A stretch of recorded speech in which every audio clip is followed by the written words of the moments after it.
नमस्कार आपण मानक daily life with Odia channel को स्वागत।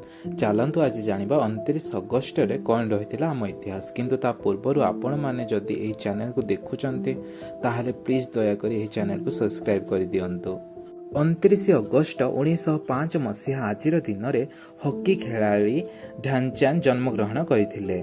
मेजर ध्यानचंद ओलंपिक खेल रे 3 थर गोल्ड मेडल जितैचंती, ताहा पुणी लगातार 1928 मसीहा, 1932 मसीहा और 1936 मसीह। मेजर ध्यानचंद को नाम रे आम भारत सरकार पुरस्कार मध्य दियंती। एही पुरस्कार खेल कैटेगरी रे दिया जाय थाए।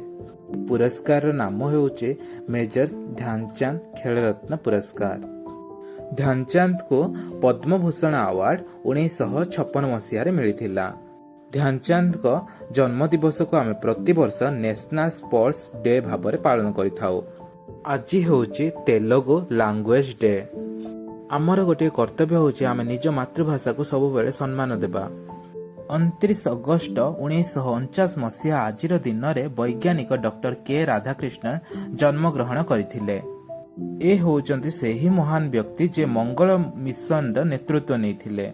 भारत प्रथम प्रयास रे ही मंगल ग्रह को पहुंच पारिथिला। आज इतिहास एतिकी। आशा करछि आपण माने किछि जानिबा पई पाइथिबे। जदि जानिबा पई पाइचंते प्लीज ए चैनल को सब्सक्राइब कर दियंतु। रहुछि नमस्कार।